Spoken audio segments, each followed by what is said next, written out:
안녕하십니까? 바쁘고 소란스러운 현대사회를 살아가는 우리는 때로 모든 것을 내려놓고 온전한 침묵과 마주하고 싶은 순간을 마주하곤 합니다. 오늘 우리는 바로 그 침묵 속에서 하느님과 가장 깊이 만났던 한 영혼의 이야기를 나누려 합니다. 19세기 레바논의 산골에서 살았던 한 수도자, 세상에서는 레바논의 기적이라 불리는 성 샤르벨의 이야기입니다. 이 믿음의 이야기를 나누는 저희에게 여러분의 좋아요와 구독은 저희가 더 좋은 콘텐츠를 만드는 데 큰 격려가 됩니다. 이 빛의 메시지를 널리 퍼뜨리는 작은 기도가 되어 주십시오. 이 영상을 함께 나누고 시청하시는 모든 분들의 가정에 하느님의 은총과 평화가 가득하기를 빕니다. 이야기는 지금으로부터 약 200년 전 레바논의 산악지대에서 시작됩니다. 레바논은 성경에도 여러 번 등장하는 백향목으로 유명한 땅이며 고대부터 깊은 기독교 신앙의 뿌리를 간직한 곳입니다. 성 샤르벨은 바로 이 땅에서 로마 가톨릭과 일치하면서도 고유의 동방교회 예식과 전통을 지켜온 마로나이트 가톨릭 신자였습니다. 1828년 5월 8일 사르벨 마클루프는 유세프라는 세례명으로 세상에 태어났습니다. 한국에서는 요셉이라는 이름으로 더 잘 알려져 있죠. 그는 독실한 가톨릭 집안의 5번째 아이였습니다. 그의 집안에는 이미 사제와 수도자들이 있을 정도로 신앙심이 깊었습니다. 당시 마로나이트 가톨릭의 관습에 따라 아이들은 매일 저녁 어머니의 기도 소리에 맞춰 작은 가정 제대 앞에 무릎을 꿇고 하루를 마감하곤 했습니다. 유세프의 영혼에는 어릴 적부터 기도의 향기가 깊이 배어 있었습니다. 그가 살던 시기 레바논은 오스만 제국의 지배 아래 있었습니다. 혼란한 시대 속에서도 어린 유세프의 마음은 오직 성인들의 삶과 고독 속에서 하느님을 만나는 은수자의 삶에 매료되었습니다. 그는 어릴 적 가족의 양떼를 돌보는 목동이었습니다. 양들이 풀을 뜯는 언덕 근처의 작은 동굴에 그는 성모님의 성화를 모셔두고 그곳에서 온종일 기도하며 시간을 보냈습니다.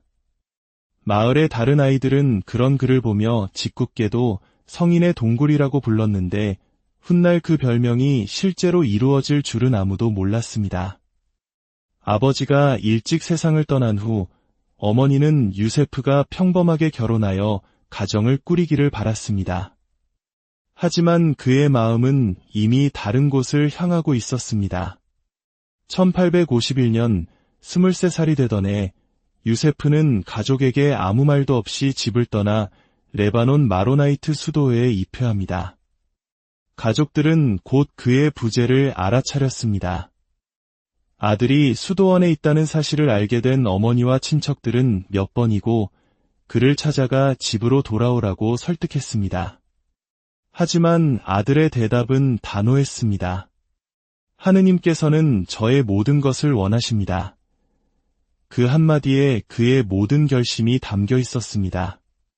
수도원에 들어간 유세프는 빵을 굽고 밭을 갈고 신발을 만들고 옷을 수선하는 등 가장 낮은 자리에서 굳은 일을 도맡아 했습니다. 그리고 마침내 종신서원을 하며 레바논에서 멀지 않은 도시 안티오키아 출신의 2세기 순교자 이름을 따라 사르벨이라는 수도명을 받게 됩니다. 그는 정결, 청빈, 순명의 서원을 통해 세상의 모든 것을 포기하고 오직 하느님만을 자신의 소유로 삼기로 약속했습니다. 이후 그는 신학을 공부하기 위해 다른 수도원으로 보내졌고 그곳에서 뛰어난 학생이자 거룩함의 모범으로 성장했습니다. 6년간의 학업을 마친 그는 1859년 7월 23일 마침내 사제로 서품되었습니다. 샤르벨 신부님은 이후 16년간 성마론 수도원에서 생활했습니다. 젊은 사제였던 그는 당시 이슬람 세력에 의해 2만 명이 넘는 그리스도인들이 무참히 학살당하는 끔찍한 광경을 목격해야만 했습니다. 굶주리고 겁에 질린 수백 명의 피난민들이 그가 있던 수도원으로 피신해왔습니다. 사르벨 신부님은 기도와 단식을 멈추지 않으면서 그들을 돕기 위해 할 수 있는 모든 것을 다했습니다. 그의 깊은 신심과 극기 정신에 대한 소문은 수도원 담장을 넘어 널리 퍼져나가기 시작했습니다. 어느 날 수도자들이 밭에서 일하다가 아주 위험한 독사를 발견했습니다. 수도자들과 마을 사람들이 힘을 합쳐 뱀을 쫓아내려 했지만 뱀은 꼼짝도 하지 않았습니다. 한 수도자가 다급히 사르벨 신부님께 이 사실을 알렸습니다. 그는 조용히 밭으로 가서 뱀에게 다가가 말했습니다. 이제 떠나거라. 그리고 다시는 돌아오지 마라. 그러자 뱀은 마치 그의 말을 알아들은 듯 즉시 순종하며 조용히 사라졌습니다. 또 한 번은 수많은 메뚜기 떼가 지역을 뒤덮어 농작물을 위협하는 일이 벌어졌습니다. 사르벨 신부님은 이번에도 조용히 해충들에게 다가가 떠날 것을 명했습니다. 그러자 메뚜기 떼는 즉시 그 지역을 떠났고 농부들은 안도의 한숨을 내쉴 수 있었습니다. 이처럼 그의 기도는 자연마저도 움직이는 힘이 있었습니다. 사르벨 신부님은 수년 동안 세상을 떠나 오직 기도에만 전념하는 은수자가 되기를 갈망했지만 수도원장은 그의 건강을 염려하여 번번이 요청을 거절했습니다. 이미 밤의 대부분을 기도로 보내는 그에게 더한 고행은 무리라고 생각했던 것입니다. 심지어 수도원장은 기름을 관리하는 젊은 수도자에게 그에게 더 이상 등불 기름을 주지 말라고 명령하기까지 했습니다. 다음 날 사르벨 신부님이 기름을 청하자 젊은 수도자들은 장난기가 발동하여 기름 대신 맹물을 그릇에 담아주었습니다. 이 사실을 전혀 눈치채지 못한 사르벨 신부님은 평소처럼 등불에 불을 붙였고 놀랍게도 물이 담긴 등불이 환하게 타오르기 시작했습니다. 젊은 수도자들은 혼비백산하여 수도원장에게 달려가 이 사실을 알렸습니다. 수도원장은 즉시 달려와 자신의 눈으로 그 기적을 확인하고는 이 모든 것이 하느님의 뜻임을 깨달았습니다. 그는 마침내 1875년 2월 사르벨 신부님이 근처의 성 베드로와 성 바오로 은수처로 들어가는 것을 허락했습니다. 그곳에서 그는 이후 23년 동안 세상과 완전히 격리된 채 고독과 극기, 가난과 침묵 속에서 살았습니다. 그는 스스로를 세상과 분리시킴으로써 역설적으로 그리스도와 더욱 온전히 하나가 될 수 있었습니다. 하루에 한 끼만 먹고 고된 육체 노동을 하며 끊임없는 침묵을 지켰습니다. 통나무를 베개 삼아 땅바닥에서 하루 5시간 이상 잠을 자지 않았습니다. 그의 순명은 전설이 되었고 그의 정결함은 존재 전체를 감쌌으며 그의 가난은 다른 어떤 성인들도 따르기 힘든 극단에 이르렀습니다. 1898년 은수자로서 23년간의 기도와 보속의 삶을 산 후 그는 70의 나이로 미사를 집전하던 중 뇌졸중으로 쓰러졌습니다. 그의 손에는 마지막 순간까지 성체가 들려 있었습니다. 동료 수도자들은 수도회의 관습에 따라 관도 없이 그를 공동묘지에 묻었습니다.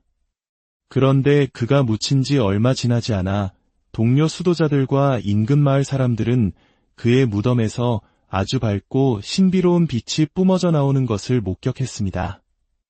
그 빛은 무려 45일 동안이나 밤하늘을 밝혔고 이 소문은 삽시간에 멀리까지 퍼져나갔습니다. 결국 수도회는 교회의 허가를 받아 그의 시신을 발굴하기로 결정했습니다.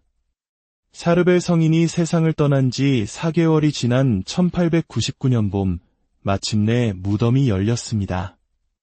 사람들은 눈앞의 광경을 믿을 수 없었습니다. 그의 시신은 마치 살아있는 사람처럼 전혀 썩지 않은 채 완벽한 상태로 보존되어 있었습니다.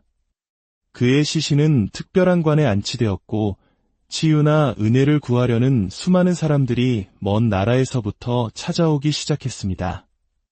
시신을 발굴한 지 불과 2년 만에 수도원에는 1200건이 넘는 기적 사례가 보고되었습니다.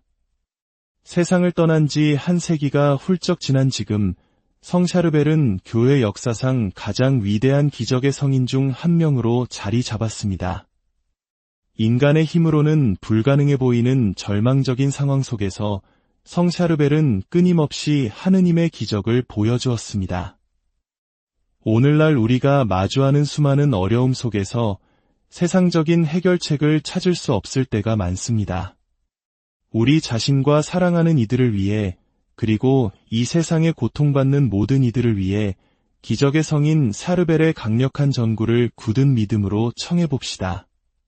그의 삶이 우리에게 보여주었듯이 가장 깊은 침묵과 겸손 속에서 하느님의 가장 큰 능력이 드러나기 때문입니다. 주님의 평화가 여러분과 항상 함께하기를 기도합니다.